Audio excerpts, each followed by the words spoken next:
Yes, here we are. Okay, so Good morning, apologies. everyone. Good Yeah. everybody. Sorry, my We're all brain is still flustered fog. today. We're going to talk about the geography of thought, and This I'm one. I'm on a ship at sea, floating, and I'm lost in this geography of the world. So, but we made it. We are here today live. We are here today live, and once again, good morning to everybody who is watching us or will watch us in a bit on LinkedIn, YouTube, Facebook, also listening to us in Clubhouse. It's a pleasure to have you with us. And here we are today with Tim, me and Tim. We're going to talk about a very well, it used to be a controversial book, but nowadays I believe that many people have realized its value and appreciated the value of the book. The book is called The Geography of Thought by Richard Nisbett, something that I discovered only recently, even though I feel a little bit ashamed to recognize this. Tim has known the book for quite a while, and we're going to talk about where Japan stands, in this thoughtscape, the world thoughtscape, based on the book, of course, but based on our own experiences. So, Tim's experience in the United States and in Japan, and my experience back home in Bulgaria and in Japan. So, I hope that you enjoy this conversation. Please feel free to share your comments with us on YouTube, LinkedIn. Also, if you have questions, of course, share your experiences as well. Yes, Tim, go ahead. I have not a question, but I want Yes. to do a disclaimer. So I read this book like 20 years ago. Mm-hmm. Shortly after it came out, I just looked it up. I think it came out in 2003. So I probably read it around 2004. Mm-hmm. And so, unlike Maya, who just read it, it's not fresh in my mind. So I was going to say I stayed up all night and I reread it, but I did not. I did the That's good. lazy way and I asked Chat GPT this Mm-hmm. morning, could you summarize the key points of the geography of thought? And Right. I asked it to recount a couple anecdotes that were still in my memory, but I wanted to make sure I remembered them correctly. And surprisingly, I did, because I'm usually my memory isn't that great, but I think I remembered these anecdotes because after I read them, I started talking about them in my seminars. And so if you're repeating a story in your seminars, it tends to stick in your head, right? Right. Yes. So everything I'm talking about today is either my distant 20 years ago memory of it or my cheat sheet with Chat GPT. So that's my caveat today. But I'm going to rely on Maya mostly to talk about it, and I'll chime in when I think I can make a contribution. Well, I imagine the conversation going a little bit more as a conversation rather than me talking about the book all the time. I'll do But my best. You know me, I can't shut up sometimes. So, yeah. well, that's great, actually. It's really good. And once again, I want to say that this exemplifies actually, how things or information is collected and communicated in the Western world and also in Japan. Because Tim, you say that you sometimes cannot shut up. I cannot do. I cannot shut up either. Sometimes, especially when I feel like I like the subject of the Yeah. conversation and so on, because we rely mostly on.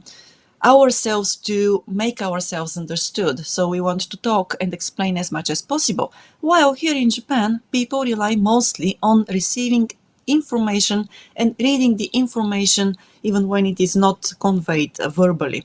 So maybe this is the very first point which we can actually talk about. But before that, I would like to say thank you to our sponsor, first sponsor, and that is Kanchu.com, and of course, James Howell. You have already met James, I believe, but if you haven't, he's on LinkedIn and you'll find also his contact details in the description of the YouTube video.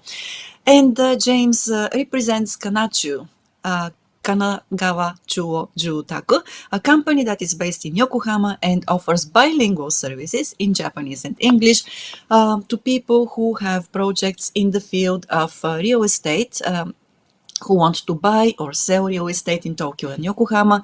They also do property management and investment property. So feel free to reach out to James talk with him either in Japanese or in English and see how he can help you with your project. And follow James. He's got the coolest posts. He Yes. makes very thoughtful posts and reflective posts, but he also puts a lot of cool pictures of some of the homes the company has designed in the Mhm. past, and they're just stunningly beautiful. It looks like Yes, something you see on a Hollywood set, So just for that, it's worth following James. it So is. Yes. yeah, And who knows, even if you don't have a project in mind this year, you may have one next year or 5 years down the road, and James still will be here. So, yeah, yeah. yes. Very good. Oh, yes, Shout out to great. our sponsors. So, Mike, can I make one quick point? Because you were talking about, Yes. we talk, we explain things, and in Japan, you got to kind of the receiver, has to Mm-hmm. interpret things. And this one of the buried, hidden assumptions that we all Yeah. take for granted, both cultures, not just America, but Japan and Bulgaria. In my culture, I was always not even taught; it was just kind of implied Mm-hmm. that for communication to happen properly, the onus is on the sender Mm-hmm. to make sure it was communicated properly. And in Japan, there's more of a burden on the receiver to understand the information. In other words, we're putting more responsibility on different people. In my culture, it's the sender, and in Japan culture, Yes. it's more the receiver. And that, so example, in America, if a teacher teaches Mm-hmm. and every kid fails the test, most teachers are going to say, well, I must not have properly taught it since everybody in the class failed. So it's on me, the teacher, right? Right.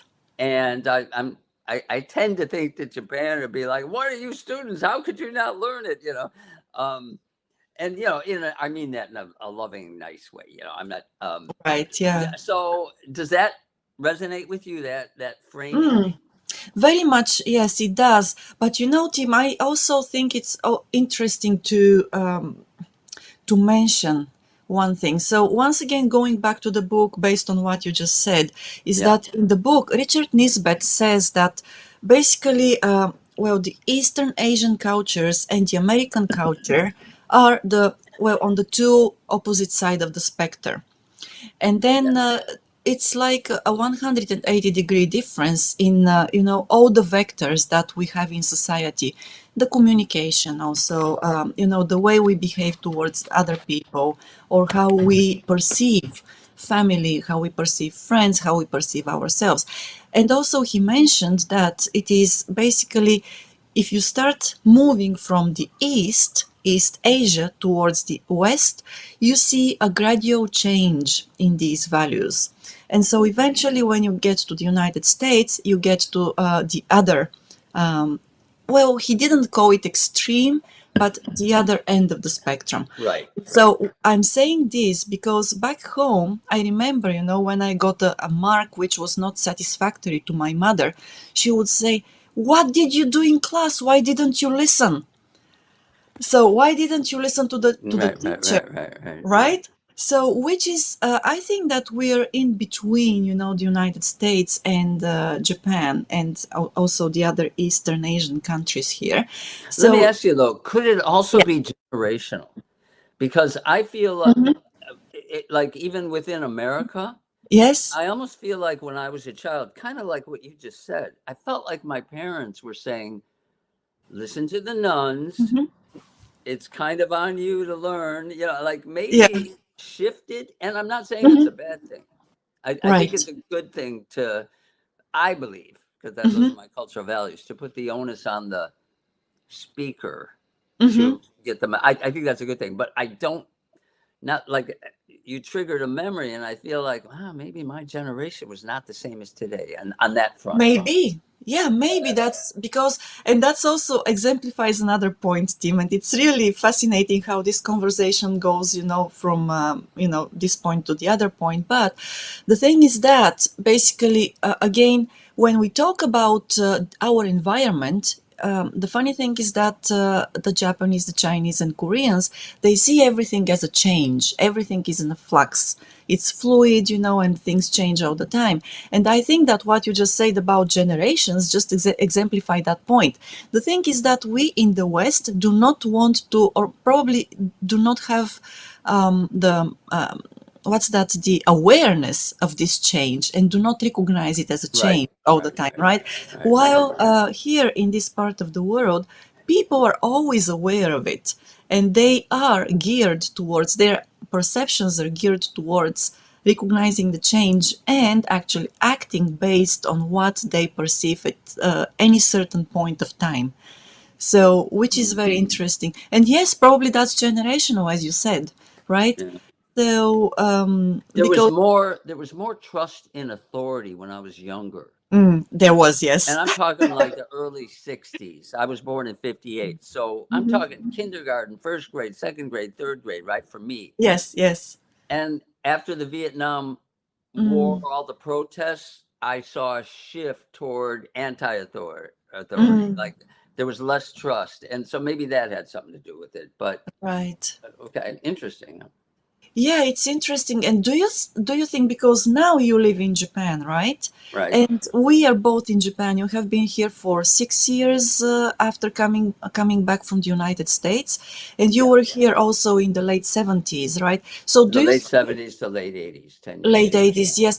Do you perceive that there is such a trend here in Japan as well, that there is less trust in the authorities? Because we can compare the East and the West. So the East is still very much, hierarchical. The society is hierarchical. The organizational structures here are based on hierarchy and so on. But do you think that there is a certain change based? I was in my bubble, okay? Mhm. And my bubble was, progressive musicians, almost like Okay. peripheral, like hippies. Mm-hmm. So most of them were never, in my memory, Japanese are harder on their own culture than I ever was, and they were anti-politician. They just didn't like any of the They didn't trust them, right? But Mm-hmm. I'm not saying that's representative of the society as a whole, because when I came here, Japan was humming, man. The late 70s, they were on the rise, and people trusted their companies.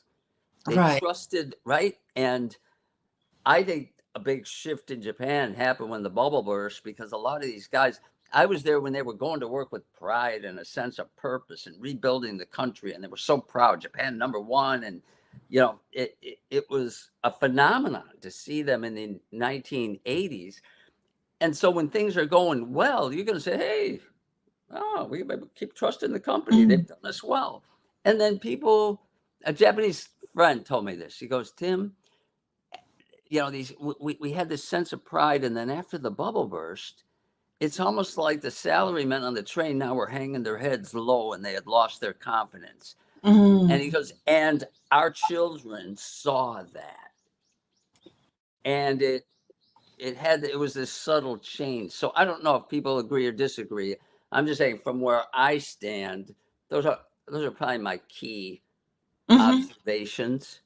Maybe there's less trust in the kaisha, less trust in the economic system. Maybe Mhm. just a thought. I don't know. You're thinking, because that's when you came in, like early 2000, right? I did, yes, 2001. And yes, I have worked predominantly in Japanese organizations. So Right. for me, I saw that there was so much more trust as compared to the people back home, right? But this is Yes. my base of comparison. This is either Japan or Bulgaria, or some other European countries.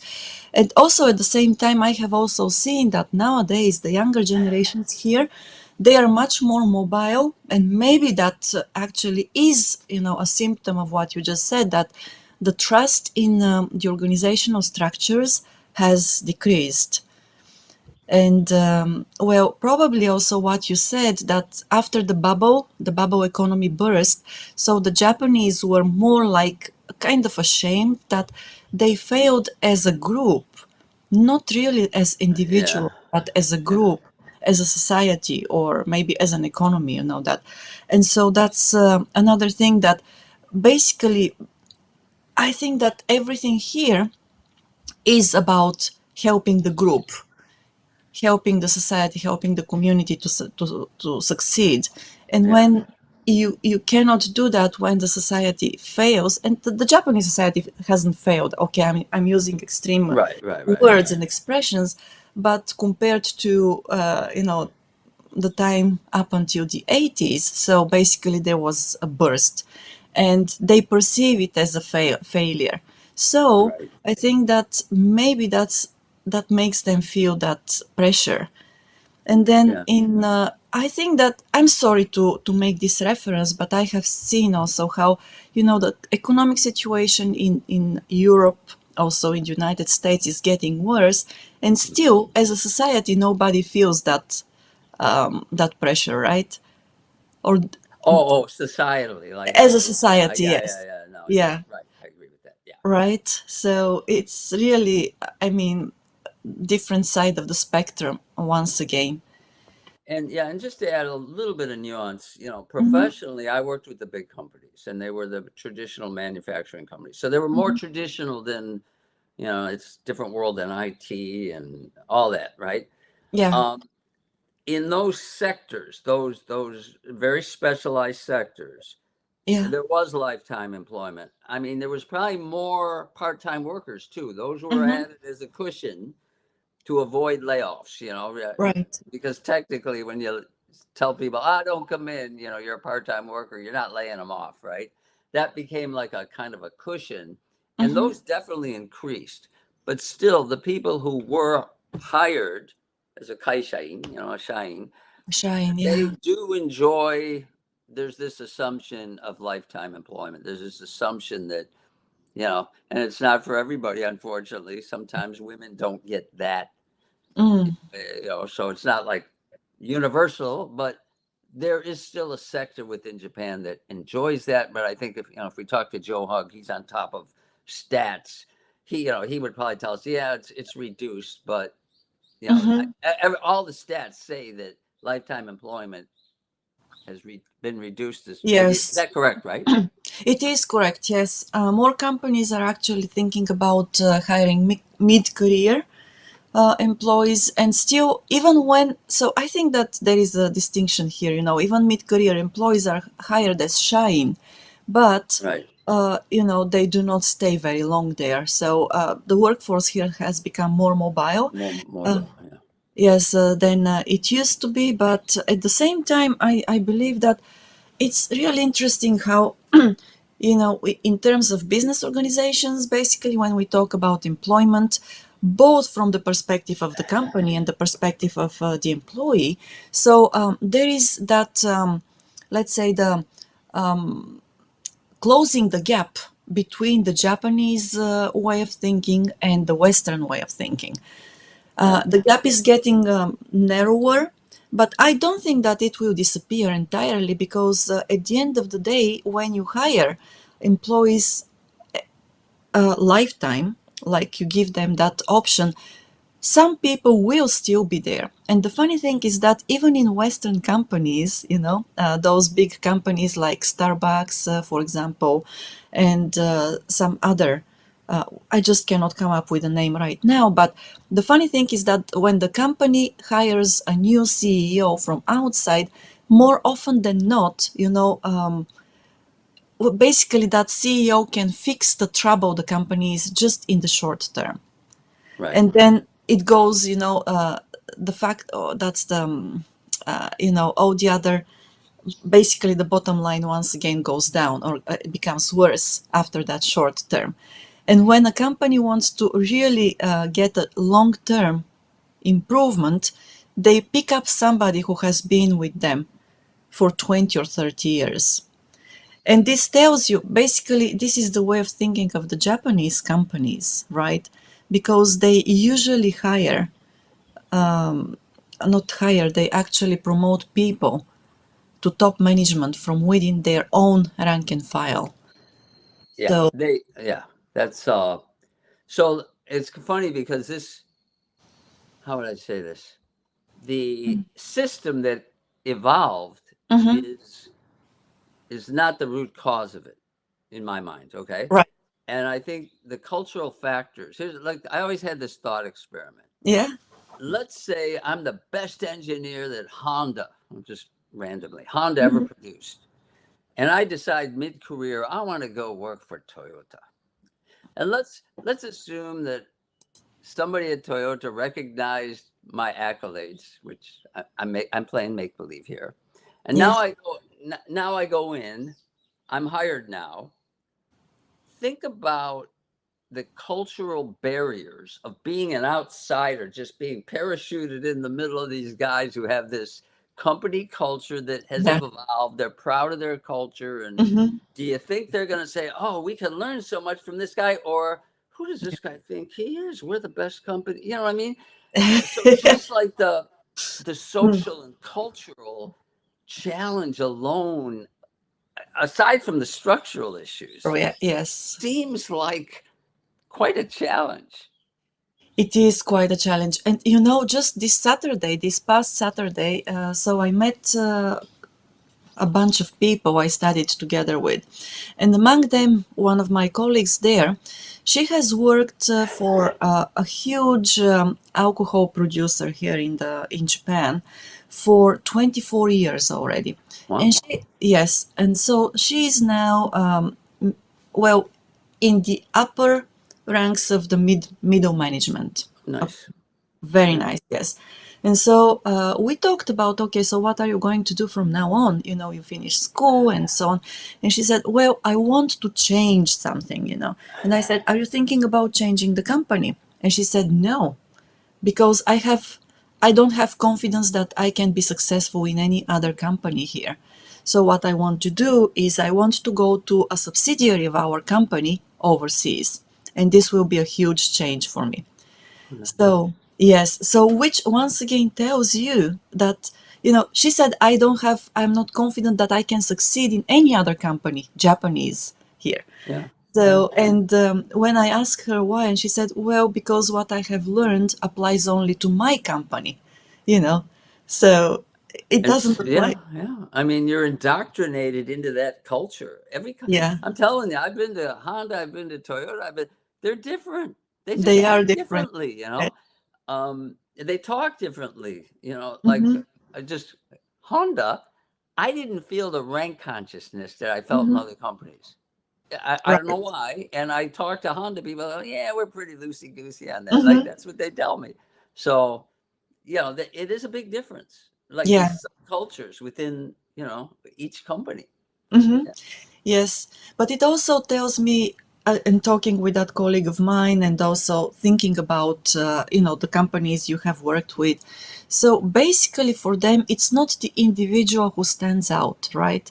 Right. It Right. is basically the individual is part of the whole, and Yeah. so I mean, those people, the employees there, they don't feel like free agents. They don't feel like somebody who Right. can leave the company and succeed because they have learned all those things. Yeah. So the Westerners, on the other hand, they're free agents. They think that they're in control of everything, of the environment, they're in control of their own lives, they're in control of their own knowledge. And so wherever they go, of course, they can contribute, they can add value and so on in their own unique way. For Right. the Japanese, that's not the case. It's the other way around. Yeah. So they are Yeah. there because they're part of the whole, and they can survive because they're part of the whole. They're a And this is fraction of the whole.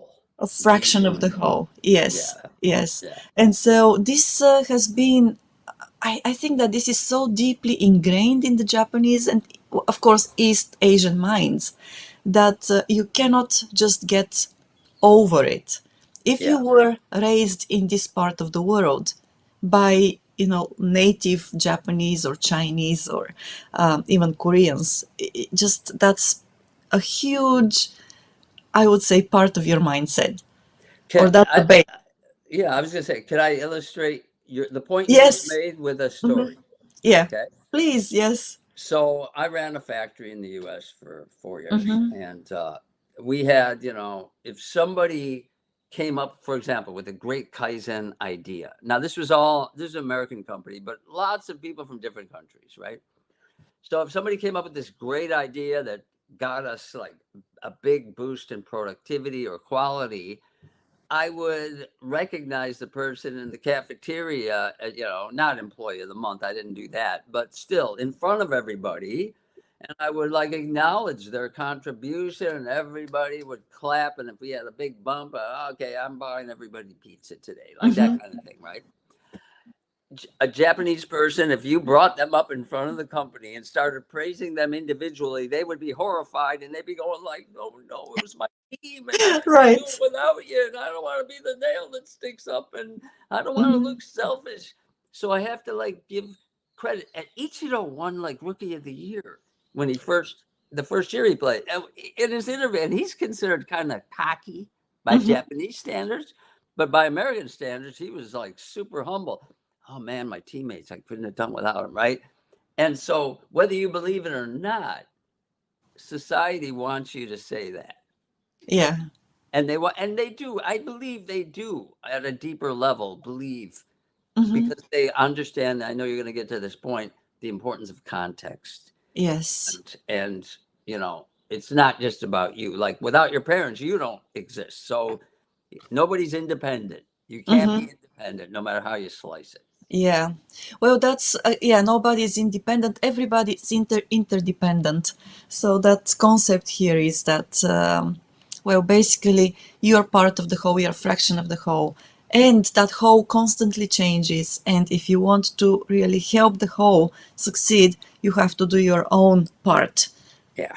so that you help everybody there to Yeah. be yeah. But also it was interesting to me in the book, Tim, that I'm going to talk about an experiment about what you just said a little bit later, but what was interesting to me in the book is that basically it's just people in this part of the world, East Asia and particularly in Japan, as you said, they always look at the context and how the relationships between events, between objects, between people change. And so it is also fascinating to learn that in the book, Richard Nisbett writes that because the Westerners think that they can control their environment, they get this pressure to stand out and to be unique, and also Hmm. to impose their own thoughts upon others, because it is also part of controlling the environment, of them feeling, it's very important for Western people to feel that they're in control. And then here in Japan, basically, it's not the case. There is almost or very little societal pressure on the individuals to stand out. And Hmm. so, and there is very little pressure on the individual to feel that they're in control, right? So, Hmm. which is also interesting. On the other side, of course, on the other hand, there is that peer pressure here in Japan. So, which is no less, important. Actually, it's probably more important, and that's why we call that we call the Japanese society a pressure cooker. Yeah. But Um, it's here. So the pressure is in the United States, it's on the individual to be unique, and then in Japan it is on the individual to blend and help, but be just like everybody else and do their fair share of the work. and Maya, you've brought this up before, but Mm-hmm. part of that idea of not expecting to control your environment has got to come from earthquakes, Yeah. typhoons, Mm-hmm. tsunamis. You know, um, when you live in a disaster prone area, you're Yeah. going to tend to think that stuff is out of your control. And I saw this with the Hawaiians as well. Okay. And Americans often get frustrated because when something goes wrong, the Japanese will often say, "Oh, Shoanai." They're accepting the reality, and the Americans are like, "No, Shoanai, like I can do it." And sometimes I catch myself doing that. And now sometimes maybe there are things within your control that the Japanese are akirame ga hayai sometimes. But I say Mm-hmm. that in a good way, because sometimes you just gotta like accept something to so you can move on, right? Yeah. Um, Your thoughts on that, like the weather and the conditions of Oh Japan? yes, well, definitely. I mean, you cannot control any of the weather and what's that the geo. I'm Yeah, stuck for words. yeah, The the natural, natural disasters, right? the natural disasters. Yes, Right. and as long as you cannot, you just try to be prepared for it. And yeah, I mean, psychologically prepared because the Japanese are psychologically prepared for them. Right. And we saw it during the Daishinsai, the great Northeast Japan earthquake, East Japan earthquake, actually in Yeah. 2011. And as you say, Akirame ga hayai, but that is because they need to move on. Right. You- There's nothing Yes, you can do about it. yes. I Um, remember, yes, I remember back then after the earthquake and the tsunami and also the nuclear power plant disaster that there were so many Westerners living here who were just like, how can they say this or that? And those were, forums on social media. right. And Right. many people just couldn't get it. And also another thing is the other day I was thinking because I just saw the sky tree here in Tokyo, and that sky tree basically it was built in a very short time after the earthquake. And so Right. they built it because they wanted basically that the government here wanted to make it a symbol of renovation, and hope and everything. But Yeah. many foreigners didn't get it, and there was so much criticism. Huh. And of course, among the Japanese too, but not that much as among the foreigners, because they would say, "Who, what is this? How can you spend so much money on something that is not necessary and not help the people in the disaster hit areas?"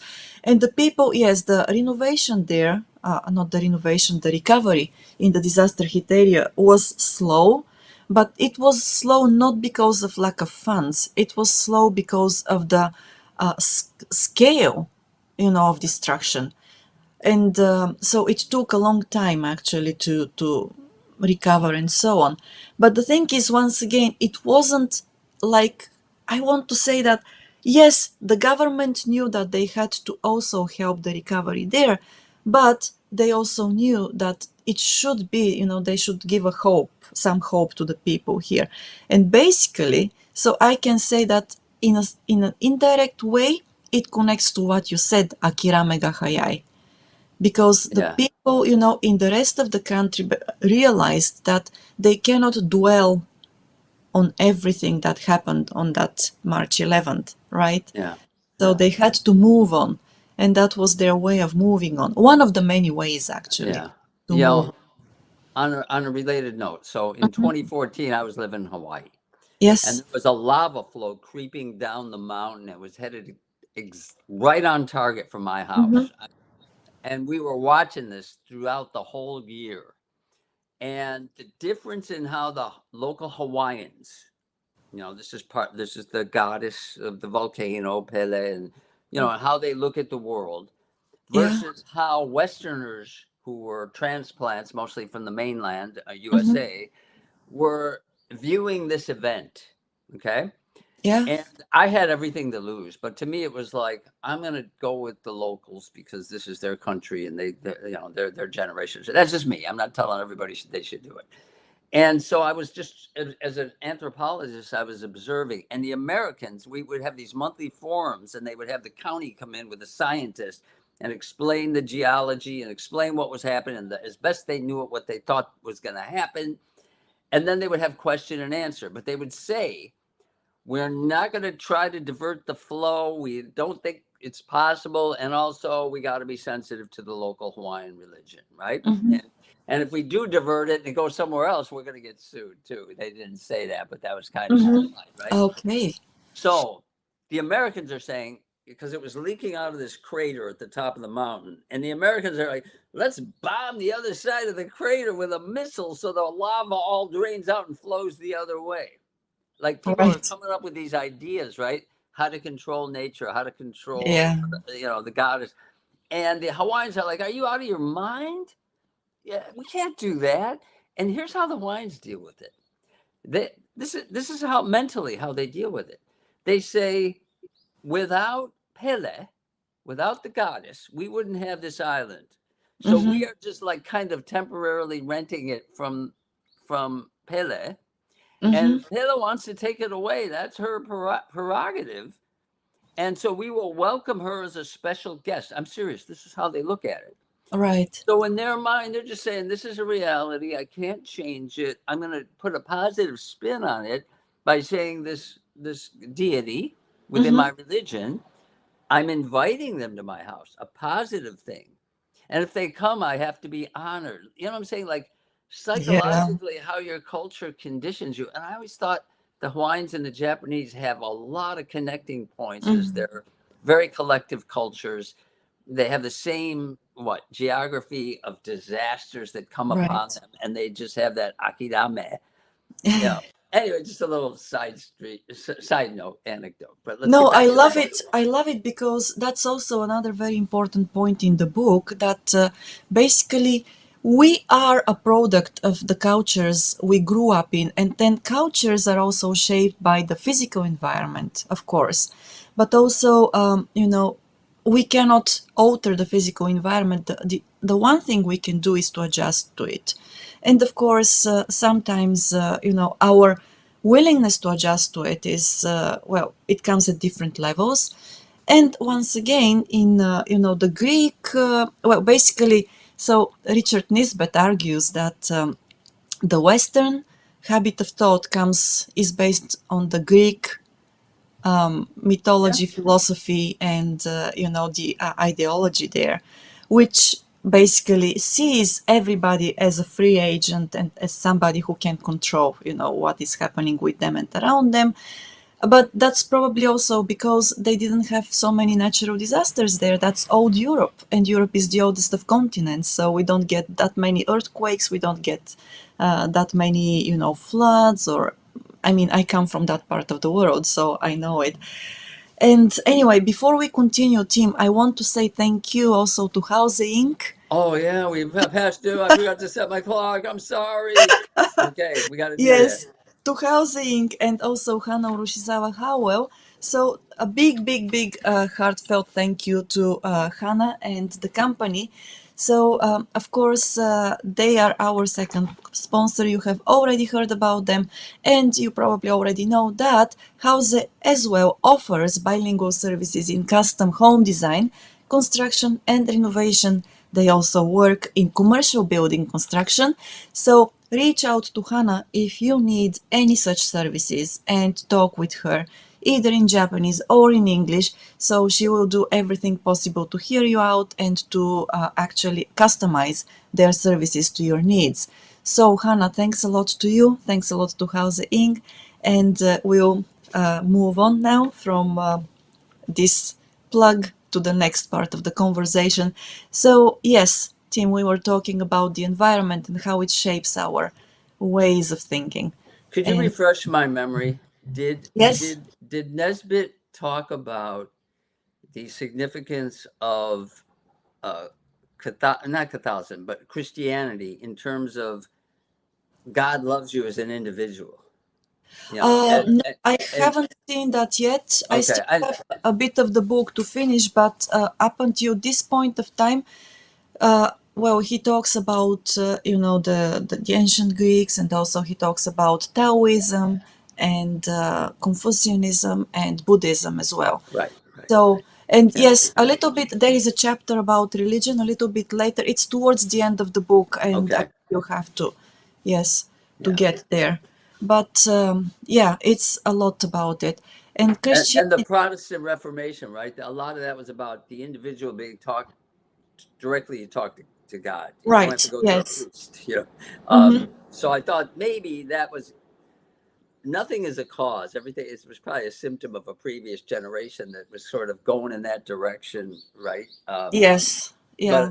But okay, go ahead. Sorry, I Oh, didn't no, mean to. no, no. Exactly what you say, that nothing happens in isolation, right? So things evolve, and basically every next generation comes up with slightly new ideas. But even though we think that we are always unique and new, and we know it best, Right. everything actually is Yeah. based on what has been before. And Yeah. it's very interesting to me because So it's how in this part of the world, once again, the Chinese, the Japanese, the Koreans, I believe also the Hawaiians, after I heard the anecdotes you mentioned earlier.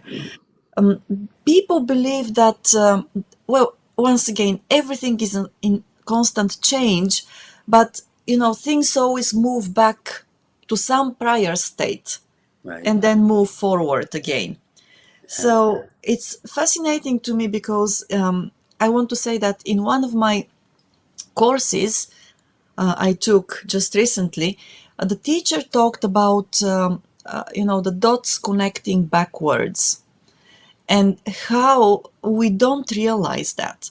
And the interesting thing to me is that one of my class, actually two of my classmates, but one of them was very local, who comes from Europe. And so they said, no, that's not true, dots don't connect backwards, because my every decision I make now is a decision that is oriented towards the future. And so it was fascinating to me because the teacher just let that person defend his opinion. Right. But I think also that that opinion was shared because that person is still in their early 30s. Yeah. So Which when you're really confident in your 30s that you're right. yes, yeah. And then of course everything goes downhill from there, but go ahead. Right. No, but what I want to say that basically I believe that we understand that the dots connect backwards after we gain a little bit more life experience, because Self-awareness. and self-awareness, also Yeah. we reflect more, because I think that when I was in my 20s I didn't reflect that much on what I did and what happened. So Even in my 30s, I wasn't like, and I'm not ever, there are a lot of smart people in their 30s. So don't give, I'm not bashing. You guys are great. I love the 30-year-olds. But there's this, I think confidence, it might be part of our DNA to be confident in our 30s mhm, because you're starting to figure things out, right? right. Um, but I agree, there's that temptation. The thing is, if you don't leave your own country and experience another, you're not going to understand your own country. You got to get out of your pond to Hmm. see what your pond was. Right. That's Yeah. how it was with me. And I'm still learning, I'm still discovering these like these invisible what the blind spots that we all have, right? So, Yes. The yeah. blind spots indeed. And Here's then another just a quick go so on. I was doing this. I was putting together a training program, and it involved lots of countries in Asia. And so I started doing all this research, not just Japan, but Korea, Hmm. Taiwan, China, Thailand. And I came across this observation that nearly, if not all, rice cultures are collectives. Talking about going back to the Yeah. essence of it. You need each other. You need a group. In this case, it starts off with the first family business in China, Hmm. 5,000 BC or whatever, right? Right. They're growing rice, but you can't do it on your own. You need the group. You need the collective, right? Hmm. And you say, well, do the Hawaiians grow rice? No, they grow taro, which is very similar. You're knee deep and it's wet. There's wet rice farming, and then there's wet taro farming where you're knee deep in the mud and you're weeding and Hmm. trying to survive, right? So to me, again, going back to its essence, it seems like wet rice farming would have a lot to do with putting importance on the collective, and it would be pretty tough to escape that. Hmm. Even though it might get diluted over generations, it still seems to linger because the Yeah. collectivism mentality. Yeah, it seems to linger, and it's also interesting that there was an observation. There is an observation in the book that when you create advertisements of different products, whatever products you might want to advertise, so you have to localize the advertisements to the local culture. And this goes without saying. I think it's a lot of common sense. But what is very specific is that advertisements that focus on the individual, the success of the individual as such, work much, much better in the Western world. And if you want your advertisements to work here, you have to focus on we and our. Yeah, yeah, yeah, yeah, yeah. Um, So, remember, do you remember the commercial with James Coburn, Speak Lark? It was a cigarette oh, commercial. It might have been no, before your time. Okay. So there sorry. was this commercial. There was this time in Japan when washed up actors were coming to Japan. They were making commercials. Kind of like Lost in Translation kind of story, right? But it was Hmm. James Coburn, and I saw an ad company, a local ad company, break down why that commercial was successful. And so the whole commercial is like James Coburn being a secret agent. He's going down these little narrow streets in Japan, and he comes upon this door, and he knocks on the door, and there's a little like a little mini door at the top, and James Coburn pulls out the pack of larks and says, "Speak lark," and they let him in. Okay, that's the Okay. commercial. Okay, Okay. that was about um, the value on belonging. You're appealing to this value of being a fraction of the Right. whole, a special part of a group. And you Hmm. have, by smoking lark, you are this, that's your You key to become part of in this them. elite club. Hmm. Um, so that kind of, backs up that thesis, right? Yes. Yes. Yeah, there is so much actually which I think that people in advertisement understand it, but yes, we versus I and our versus my, they are really strong, strong. What's that? Opposing concepts and parts of the way people see the world and their environments in these parts. But I also wanted to talk just about one more thing, Sure. and I think that we mentioned when we talked last week, you and I offline. So the experiment about which Nisbett talks, I love that. Go for students, it. yes, the Yeah. art, but that's the art project is experiment. Yeah. So they actually got two groups of students, no, a group of students which is a mixture of Japanese and Canadian students, and there were some other, of course, belonging to the Western and the Eastern cultures, but predominantly Canadian and Japanese. And so they divided the students into two groups and they gave them a task, an art task. And so in each group, there were 50% Eastern and 50% Western students. And so in the one group, the first group, when and they finished the task that the students were told that they had failed. And then in the other group, the students were told that they had succeeded. So what happened basically, the observation was that in the group that had succeeded, the Canadian students, they set that they just what that set out, to improve themselves even more, to become even better because they had succeeded.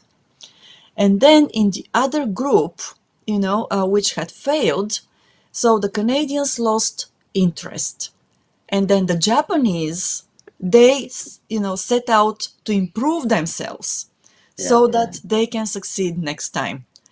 Yeah. And I thought that it was just amazing. And because when I read that experiment and I shared this at home, and then my husband said, "This is us Japanese," Yeah.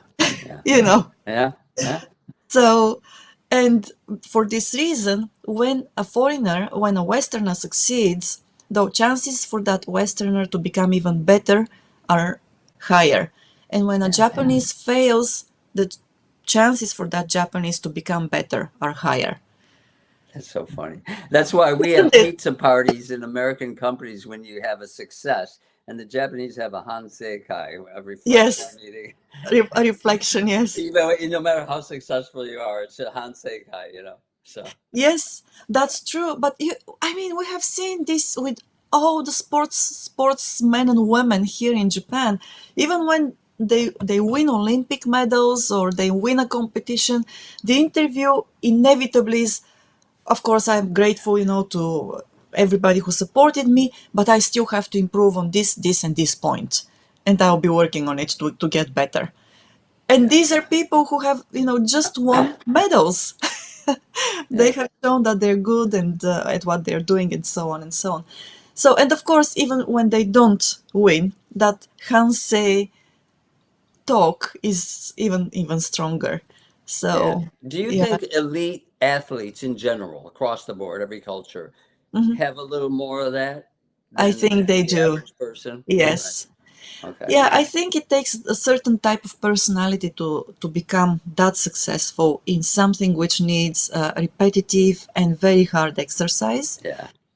So maybe even Western elite sportsmen, sportswomen, they're probably closer in their mindset to the Japanese uh, Yes. way of Kaizen, doing Kaizen, Yeah. than the general population. And that's why they're elite in That's that why sense. that's For why that they're reason, one reason. late. Yes, one reason indeed. But yeah, it's really fascinating. And to everybody who hasn't read the book yet, I do recommend it because Yeah. it explains so many things and gives you a lot of insight into what you can do in order to be strategic here and to be Were you successful. going to talk about the fish tank too? Oh, the fish tank. Yes. Okay, that's yeah, I thought that I lost the chance for that. But yes, the fish tank is about basically two once again groups of students, Japanese and Western students and also Chinese and Korean. They were presented with a picture of a fish tank and asked to describe what they saw after they were presented that picture. And the thing is that the Western students, they focused on the individual objects there. Right. And then the East Asian students described the context. Basically, they described the relationships between the objects and not so much the individual objects. So their detail of the individual objects were more fuzzy, but they caught more of Yes, the different things around the main fish. I remember it as being like a video of a aquarium, and then they turned it off and they asked yes, them maybe that yes. was it. Or But anyway, maybe a video. I think they drew pictures Hmm. of what Yes, they saw. Right, yeah. right, right. And Which is also, fascinating. it They is were fascinating. five. They were 5 years old. So Yes. that thinking was already baked into them Yeah. at that young age. It's baked into them, yes, but I hear so many times here in Japan when I'm out and about, and then for example, in the supermarket, mothers scolding their kids, don't run or don't shout because 他の人は困るよ. Yeah, yeah. The focus is on others, that other Yeah, people are meiwaku, trouble. yeah, not do it. 迷惑をかけない. Yeah, yeah, かけないでね. yeah, So yeah. it is, yeah, it's always about the focus is on Yeah, on the how you're environment. perceived Yes, and very highly on the perceived. rules. Yeah. Yeah, Which has some really nice things, I mean, very nice. it's one of Yes, the lovely things. yeah, yes, indeed. Mhm. But also, just to expand a little bit on this, so basically, they did Nisbett and his students. They did also another experiment once again about fish tanks and so on with older students, university students, and what they discovered was that the Chinese and Japanese they remembered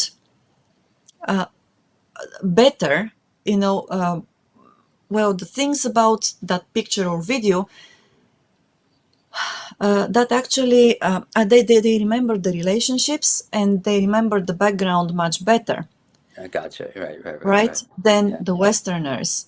So yeah, later on, so once again, it is all about looking for change and how the objects and the events actually are in a fluid state. yeah.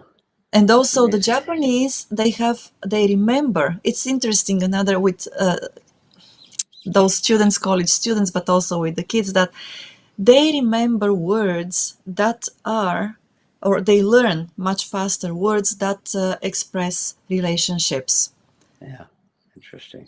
Yeah, right? And yeah, then the Western kids learn words that express objects or that describe objects much faster than others. So, yeah, yeah. I mean, relationships is built into the Japanese language. mhm, My wife still calls her elder sister One-san. She doesn't call her by her name. She's Right. One-san. That's a Unison. relationship. And she's above me in the pecking order. Yeah. Right. But she calls my wife by her name, and Yeah. she doesn't call her Imoto. She goes, so that's, yeah. Even the labels we put Mm-hmm. in is part of those relationships within the hierarchy in this case, right? Hierarchy, yes. Indeed. Well, yes, there is always, and also another thought that I have been thinking, I have been having recently is that it's a little bit bigger, when we look at the bigger picture and when we think about how the Western world is trying to impose the values of democracy on countries here in the East. And I think that we basically do not understand that this is very difficult to impose something that was created in a different environment, just impose it here in in this part of the world. And also say for say about countries that do not embrace our democratic values the way we do, to say that they are not democratic, because it's really different. We cannot use our tools, we cannot our tools to describe something that is entirely different and has developed into a different direction Yeah. from I mean, people have to separate systems and values, right? You can't yes, impose values. yes, You just come in, okay, exactly. everybody, here's the values now. From now on, you're going to do this. That's hearts and Yeah, minds. And you can't, it's just impossible. I mean, you might want to think it is, but it's not. no, it It's is not, it's because shogunai. it's shogunai and the values are baked into the system. I mean, Yeah, yeah, yeah, when yeah. Sure, right, sure, sure. because when you talk about how your sister-in-law, right? So your Kurumi-san calls her One-san, but your sister-in-law calls Kurumi-san Kurumi. Yeah, So it's once again that's how it is. yeah. And by So the way, I call my sister-in-law One-san too. So of course, I'm in the yes, system. So yeah. yeah. I was scolded actually. So maybe 2 or 3 years ago when we went to Nishiizu, and so we have a cousin there, and the funny thing is that so basically, she's my husband's cousin, and she's younger than him, but she's older than me. Okay, Okay. so she's between us. But I thought that by association, I could call her by name and son, right? Uh-huh. Yeah, yeah. No, non-san or non-chan, even Yeah, non-chan, yeah. because my husband and my mother-in-law called her non-chan. And Uh, then when I said non-chan, and I was actually scolded discreetly, how I cannot call her that because first of all you're younger, and yeah, yeah, next, you yeah. didn't grow up with her. Yeah, So- yeah, yeah, yeah, yeah, yeah. Yeah, I right? know. I So I know. learned a lesson. So I never called her non-chan again. Yeah, That's so a big no-no. yeah. But No, yeah, there was a time I thought I knew what the rules were, and then I realized, there's exceptions and situations, and I've gotten to the point where I'm like, what should I call you? What would you like me to call you? yeah, Just ask them, and then right. you can't go wrong if you do that. You just play the dumb foreigner, and Yeah, so. yeah. Well, I Oh, enjoyed the discussion this morning, my friend. So I know you got to get to our sponsor, and we yeah. can let everybody go on this beautiful Wednesday morning in Japan. Yes, very much so. So thank you very much, Tim, for this. It was really sweet. I love this conversation, and I hope that at some point, the people who listen to us and haven't yet read the book, they will read it so that Yeah, they'll get some more, great book.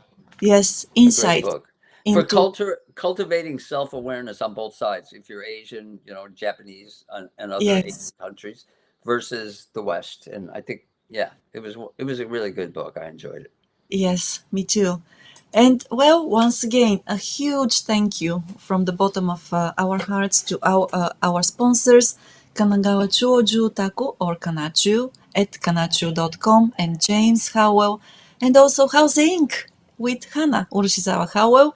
Once again, their contact details are in the description of the video on YouTube, and you can very easily find them on LinkedIn. So do not hesitate, reach out to them and connect with them so that you can work with them if you have any of these projects, or even if you don't. Who knows what happens in the near or the distant future. So thanks a lot, Tim. It was great. Thank So you, everybody. Thank you for showing up. thank you.